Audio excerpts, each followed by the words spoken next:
Sunog nagluntad sa barangay Kalaparan, Arevalo, Caina, sang aga. 4 ka balay ginhalitan sang kalayo. Si Julius Bilacaol nakatutok.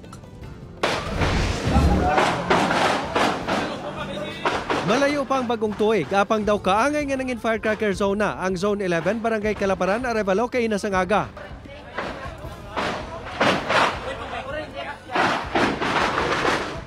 Ang linupok ang nagikan sa isa ka balay nga ginalamon sang kalayo. Base sa investigasyon sang Bureau of Fire Protection, 4 ka mga balay ang ginhalitan sa sunog. 3 ang totally gutted, 1 ang partially damaged. Nagano kayo nga, bulig pa mo pa kung mga agad singgit nga may sunog-sunog. Ang kalayo ang ginatudlo nagikan sa balay ni Helen Carnaso. Katupad sini sa isa ka compound ang balay sang iauton nga si Roland. Wala na ginaistaran ang 2 ka mga balay sa sulod sang hindi magdubo sa 2 ka tuig. Apang ginabulubisitahan pa ini sa mga tagiya. Tako lang yung gamit na sulod ng mga barato sila, pito. Bisan wala na ginaistaran, nagapabilin nga may supply sang kuryente ang mga balay.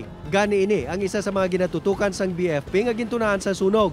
Isa man sa mga cause, pero subject man yapon sir sa sa laboratory analysis. Ay mapag-anak kami siya sa mga wise mo. Totally gutted man ang balay ni Wences Villarba.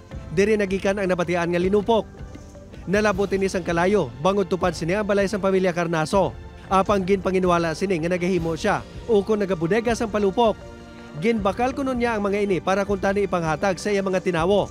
Gamay man lang kung isipon mo sa amount siguro, worth 20,000 man lang siguro. Triangle ka kamara man lang. Bisan ang barangay ginkumpirmar man nga wala sa nagahimo sang palupok sa lugar.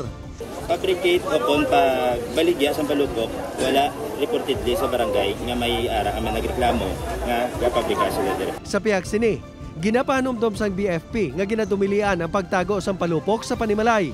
Kaya imposible dapat hindi siya mag-stock ang palupok sa atong panimalay. Base sa assessment sang BFP, naglabot sa 240,000 pesos ang halit nga ginbilin sa sunog. Upod kay Cirilo Rendoque, Julius Bilacaol.